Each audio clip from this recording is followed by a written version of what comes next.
ఫణి నర్శెట్టి మా డైరెక్టరు, అలాగే అనంతిక. మిగతా వాళ్ళు కూడా ఇంపార్టెంట్ వాళ్ళు ఉన్నారు, కానీ వీళ్ళిద్దరు two biggest pillars for this film. అలాగే ఫణి విజన్ కానీ అతను వర్కింగ్ స్టైల్ కానీ లిటరల్గా ఫణి కోసం ఒక 2-3 ఇయర్స్ మేమైతే ఫణితో చేయాలని ఎంతో ఇంట్రెస్ట్గా ఉండేది. ఫైనల్గా తను కూడా మాతో చేయటం కంఫర్టబుల్గా ఉండటం వల్ల ఈ సినిమా ఇలా జరగటం జరిగింది. అలాగే ఇంకా దీంట్లో చేసిన రవి కానీ ఇంకో మా హను కానీ వీళ్ళిద్దరూ ఎక్స్ట్రాడినరీగా పర్ఫామ్ చేశారు. సినిమా విజువల్గా అదిరిపోయింది. అలాగే చాలా ఎమోషనల్ కంటెంట్ చెప్పాడు. డెఫినెట్గా ఫణి ఈ ప్రయత్నం డెఫినెట్గా సక్సెస్ అవుతుందని అందరం టోటల్ టీమ్ మెంబర్స్ అందరం బలంగా నమ్ముతున్నాం. అలాగే మా డిఓపి విశ్వనాథ్ రెడ్డి గారు నిన్నే మా తెలంగాణ దీంట్లో బెస్ట్ సినిమాటోగ్రఫర్ అవార్డు తీసుకున్నారు.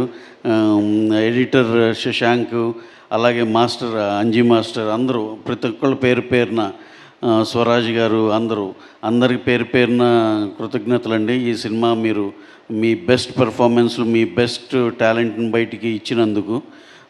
అలాగే అందరికీ చాలా డెబ్యూటెంట్స్ ఉన్నారు, అందరికి చాలా బ్రైటెస్ట్ ఫ్యూచర్ ఉండాలని మనస్ఫూర్తి కోరుకుంటూ, అలాగే అనంతిక షీ హాజ్ వర్క్ అసలు మామూలుగా చెప్పటానికి ఎగ్జామ్స్ ఉన్నాయి. ఎగ్జామ్స్ ఫస్ట్ ఇనీషియల్గా సినిమా బిగిన్ అయ్యేటప్పుడు ఎగ్జామ్స్ ఈ లోపల ట్రైనింగ్ అని చెప్పి వర్క్షాప్లన్నీ హైదరాబాద్లో నుండి వాళ్ళ మదర్తో తను ఇక్కడ హైదరాబాద్లో ఉండి ఒక 2-3 మంత్స్ గడిపి మళ్ళీ వెళ్ళి +2 ఎగ్జామినేషన్స్ ఇవన్నీ రాసుకుని కేరళ వెళ్ళి ఎగ్జామ్స్ ఫినిష్ అయినాక ఆ తర్వాత షూట్ జాయిన్ అయింది.